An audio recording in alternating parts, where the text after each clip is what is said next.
ambitious, resourceful, and relentless.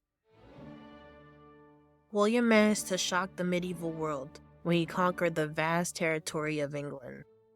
Come with us as we explore how a young boy from Normandy became none other than William the Conqueror. William was born sometime between 1027 and 1028 as the son of Robert I, Duke of Normandy, and his concubine, Herleva.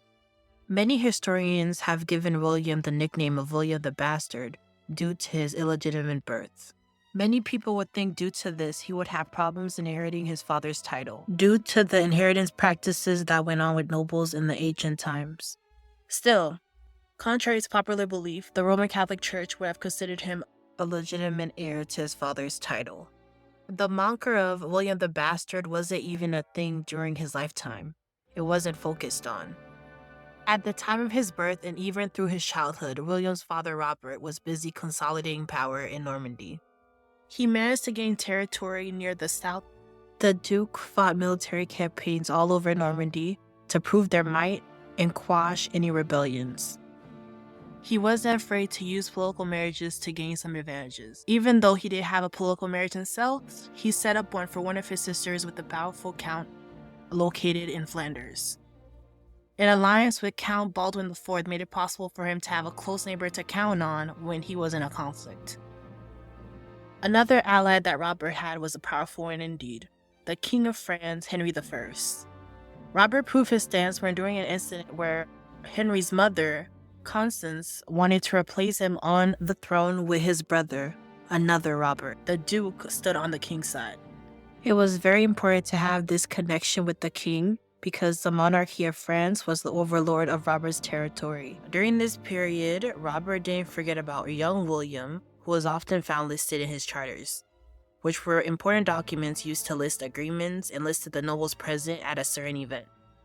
William was usually found in these documents, meaning that he was going to important events with his father. This is important to note because Norman nobles were often noted to travel with their chosen successors as a way to show them the ropes. Since Robert began including William in his traveling party from the time he was a toddler, he sent a clear message to everyone about the type of plans he had for his young son. William was giving tutors who showed the young boy everything that a young noble living in those times needed to know. Intricate details such as the specific subjects he learned have been lost to time. But his time wasn't only spent on literary pursuits. In the chaotic and violent time of the medieval world, he had to learn how to fight with a sword and any other weapon at his disposal so that he could learn to use it to defend himself. Like his father before him, William's father Robert used violence and brutality to keep their territory in check. Either because of feelings of sincere remorse for the prolonged violence, or to deepen his relationship with the Roman Catholic Church, Robert decided to go on a pilgrimage to Jerusalem. This was a common act amongst the nobility at the time to show their faith and penitence. Before he left for this trip, which likely took months to prepare for, he had to get his affairs in order because he would be away from his territory for a long period of time. He first held an assembly with many prominent men in his territory, with Henry I confirming this assembly, which basically means that he was showing his support. The Duke made the powerful nobility promise to acknowledge William as heir and follow his military commands while he was on his trip. All of them agreed, and Robert was able to leave for his trip in 1035, leaving just 7-year-old William behind to look after Normandy. Not even a year passed, and Robert passed away due to a reported illness far away from his beloved Normandy in July 1035. William, the now 8-year-old boy, according to his father's last charter, would inherit the dukedom. In a very surprising twist for the known violent territory of Normandy, the lords followed the terms of the charter and accepted the young boy as the new ruler. This was probably due to them being cautious of the connections that Robert had left his son. Since the time of William's grandfather, Richard II, the family had nurtured a strong connection with Western Europe and even had relations with Rome. Robert also had a strong relationship with the Roman Catholic Church, which was quickly becoming a powerful force in Normandy. All of these forces would have had something to say if the nobles had dared raise their hand against the young William. William managed to stay safe, if not completely calm-hearted, during the painful and tumultuous rise to the dukedom. Because of his young age, even though he had the title of Duke, he still had to have guardians and stewards that would make decisions in his stead. There were two documented guardians of William during his minority. The first was his granduncle, half-brother to his grandfather, Count Gilbert of Vernon. The second was his cousin, Count Alan III of Brittany. One figure, who was not a noted guardian but served a major role in managing the territory during the time of Robert's absence, and the time shortly after his death, is Archbishop Robert III of Ronan. Archbishop Robert was another granduncle of William. He also had the title of Count, keeping his influence in the religious sector as well as the nobility sector.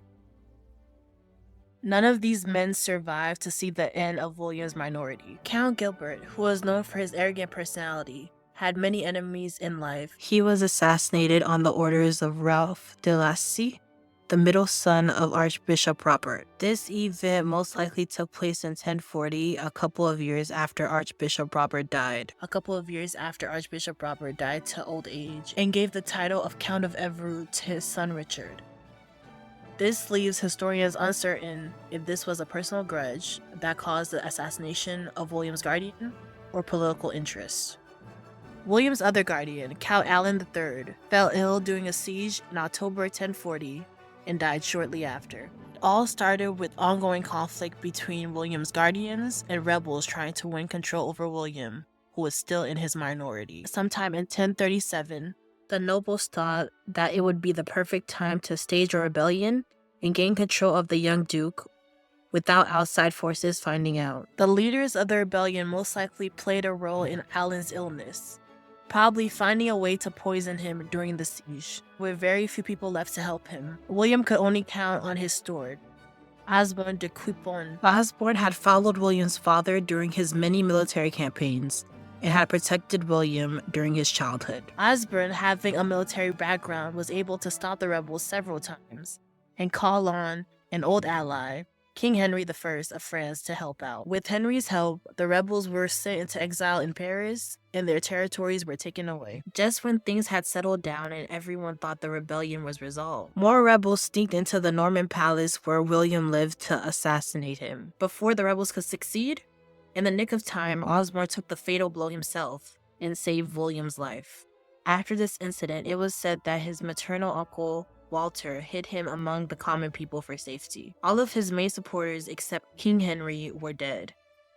King Henry himself had started to undermine William to consolidate his power in Normandy. In 1043, William finally reached his majority at the age of 15. Finally, he was given full control of his lands. Now that he was holding the reins, William decided it was time to establish his power after many years of dodging rebellions. During this period, Thurston of Guise was trying to gain King Henry's support to go up against William in a bid for territory. William wasted no time in setting up his military campaign and going head-to-head with him. William won the military campaign, and there was no stopping him from there. William started to have to take down even more small rebellions in his territory and around his borders. At the same time, he started to appoint people in his ducal. Nepotism played a big role considering the time period, but he also looked at the merit of the people selected. William Fitz-Osborne, son of Osborne the Steward and William's childhood friend, was a key member of his early court who served as an advisor. William de Lorraine and Richard Fitz-Gilbert served as early military leaders. William also included his close family members. After the death of his father, Robert I, William's mother, Herleva, shortly married a noble, William de Conteville, and with him she had two sons. William's half-brothers, Odo and Robert, who William became very close to during his childhood. So of course, when setting up his court, he had to bring his brothers into the mix to serve as supportive roles. Another important member of William's party was Roger of Beaumont, a member of the powerful noble family, the Beaumont. During the period of William's early rule, the Beaumonts were feuding with another powerful family, the Tosneys. To quash this feud, where the Bourmonts almost crushed the House of Tosney, William had to come up with a solution fast. The solution he came up with was to marry almost all of the members of the House of Tosney to minor and major noble houses of Normandy. From then on, he started to use marriages and gifting churches and church relics as a way to settle feuds in his territory. With these moves and building up his military power, he was able to have relative peace in his territory until 1047.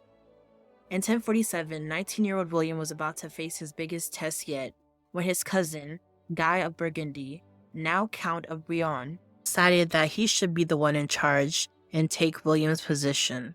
As the younger son of a noble, Guy was unable to inherit his father's territory without facing off against his brother, and he wasn't able to do that because of the support behind his brother. His other option was to set his eye on his maternal family's territory. As a grandson of Richard II, he also had the legitimacy to contest for the dukedom. With the death of his cousin, Gilbert of Brion in 1040, he gained the title and lands of Brion, but he wanted more. As a second son and not the heir, Guy had limited resources to go up against William, but he had support from nobles in William's territory who did have those resources. These nobles were the ones unsatisfied with William: Ranulph of Bassin, Hemo Denteris, Ralph Tayson, Nigel of Cotentin, and Gummo de Placis. After an assassination attempt on William by Gummo de Placis, William ran to Paris to meet up with King Henry I to ask for troops. Even with his past behavior, King Henry saw that it was in his best interest to support William this time. With this support, William went back to Normandy to fight back. At the last minute, one of the rebels, Ralph Tayson, decided to switch to William's side. This ended up being a wise decision. When the battle started in Val-les-Dunes, the rebels were winning due to them outnumbering William and Henry's forces by at least 10,000. Due to a quick change of tactics by Henry and William, their side managed to turn around the situation by leading the opposite side to the Onan River and letting them drown en masse. This battle, now known as the Battle of Val-les-Dunes, named after the location where it was fought, ended with Guy fleeing. He returned to his castle in Brion, and William besieged him for 2 years before he submitted by joining William's court. Then later, he changed his mind and chose exile, and lost all of his territories.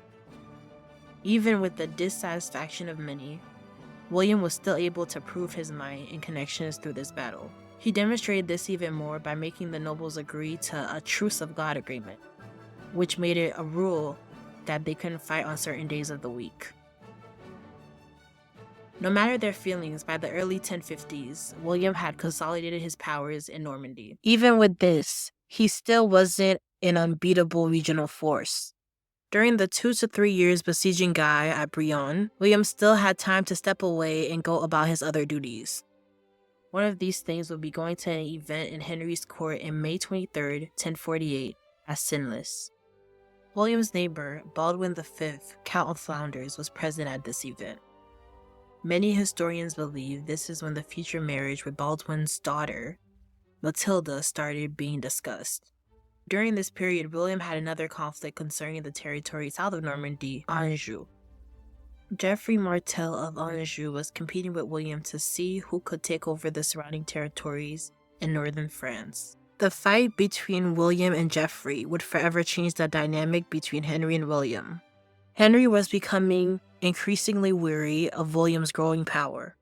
In 1051, when Geoffrey took the coveted territory of Maine, located between Normandy and Anjou, it was with Henry's support. William had managed to take over 2 towns, Bolligen and Domfront. He was on his way to Maine when Geoffrey was one step ahead and claimed the territory after the town surrendered. Before William can engage him in a fight, he had to put out a fire somewhere else. His uncle William of Arques had denounced his vassalage to William. This son of Richard II was most likely resentful about being passed up for the title of Duke several times. After many years of dissatisfaction and gaining the support of King Henry, he decided to make a move. He started planning a rebellion to take over the title of Duke. He also had the support of William's other influential uncle, Archbishop Malger, who had inherited the position of Archbishop from Archbishop Robert. Along with Geoffrey also helping out with this rebellion, William had a lot on his hands. William of Arques started to raid the countryside of Arques to get his nephew's attention. His nephew, William, decides there is no other way to end the situation but his favorite way, a siege. William besieged Arques from 1052 to 1054. During this period, Henry tried sending reinforcements from France in 1053, but the Duke very quickly managed to defeat them. By 1054, William had exiled both his cousin, Guy of Brenon, and his uncle, William of Arques.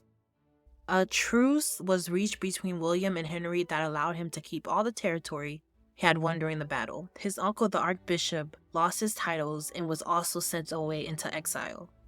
During this course of this battle, William also had to deal with more personal matters, such as his marriage to Matilda of Flanders, daughter to the Count of Flanders, Baldwin V. This long-discussed marriage should have taken place since the late 1040s, but it was held up not only due to the war, but also because the church refused to go ahead with the wedding. It was simply due to the fact that William and Matilda were too closely related. The two of them were in fact second cousins. Along with other political powers being fearful of this union, William gaining a marriage alliance with the powerful Flanders clan took a while. Thankfully for the couple, their marriage was finally sanctioned by Pope Leo IX, and they were finally allowed to marry.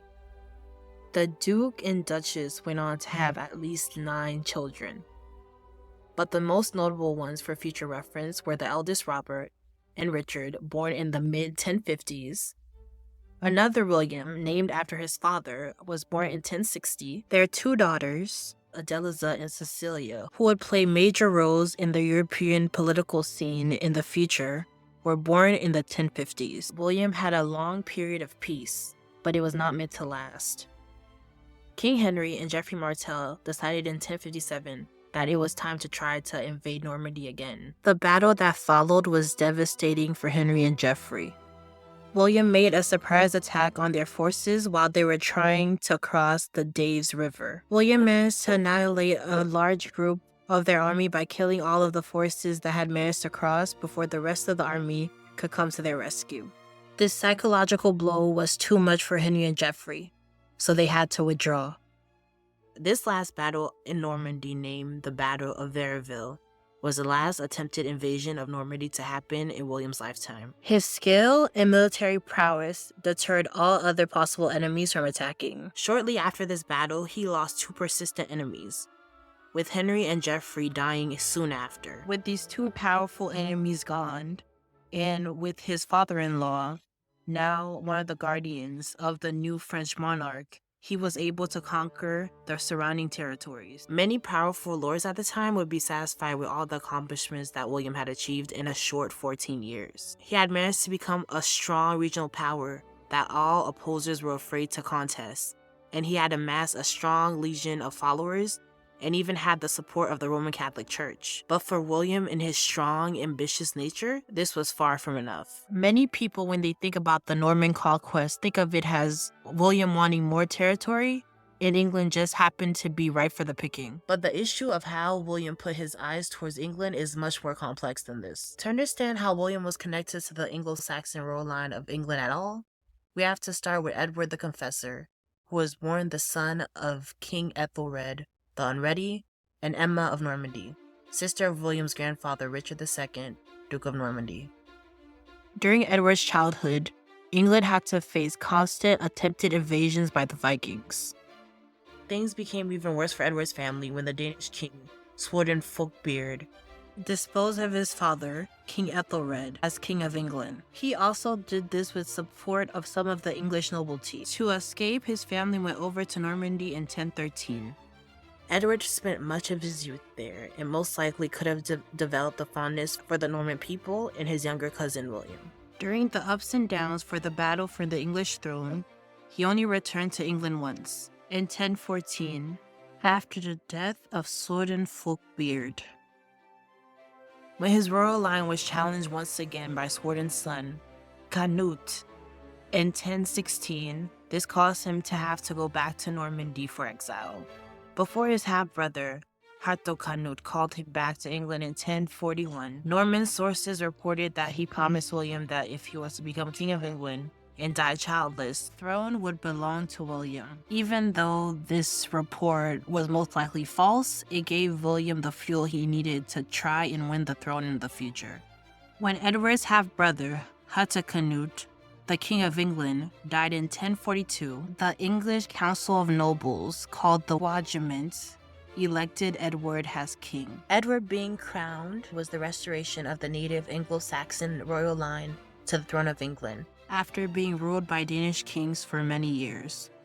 Edward's half-brother, Harthacnut, was considered a Danish king because he was the son of Canute and Emma of Normandy, Edward's mother, who had married Canute after the death of his father, Ethelred. Unfortunately, the story of Canute and his many children and many wives would distract from this video, so I can't go too much into detail.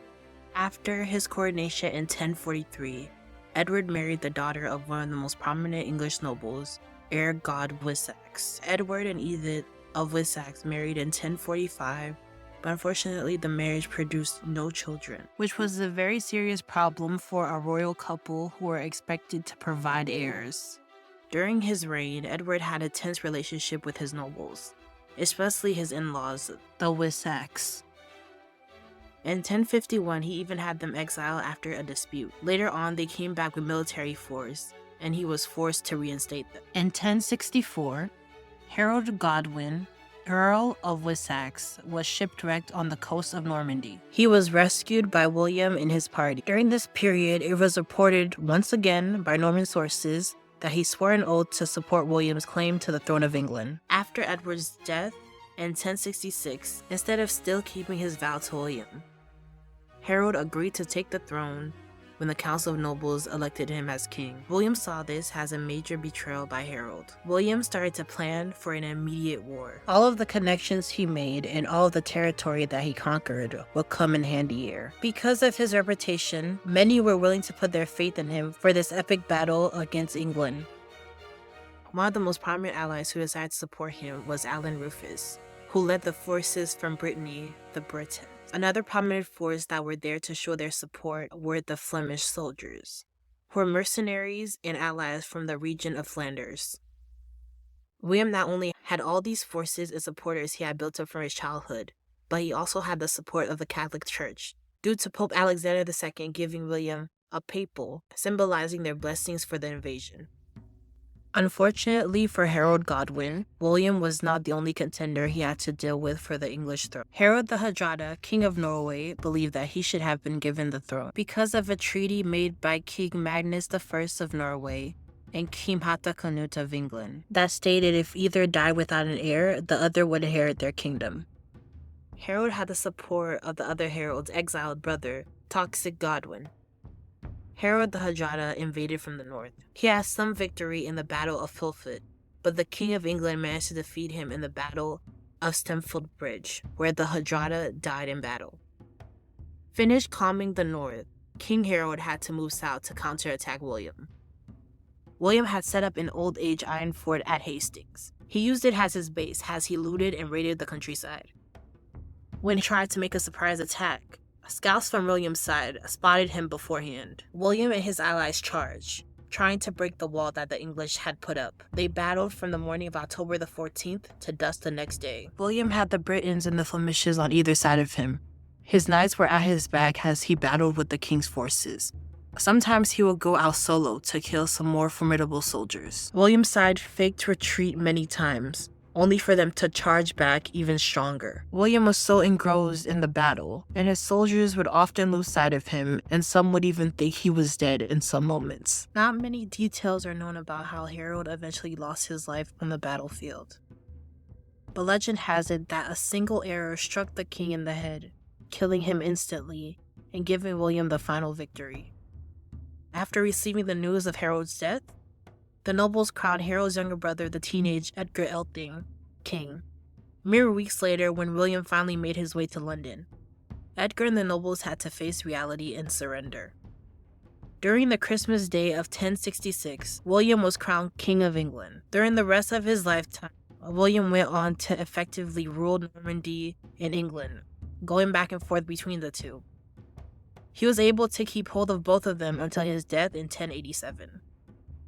He left his most famous work, the Domesday Book, record of landholdings and resources, an example of how to manage a vast amount of territories efficiently. The incredible story of how an illegitimate son of Normandy became the King of England is so monumental that it is still talked about till this day.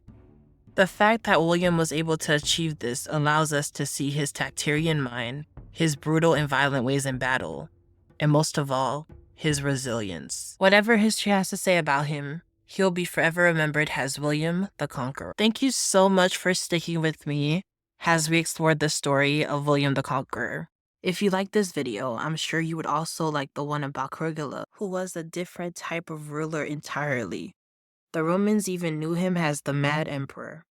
Just click here to check it out. And if you like this type of content, don't forget to like and subscribe.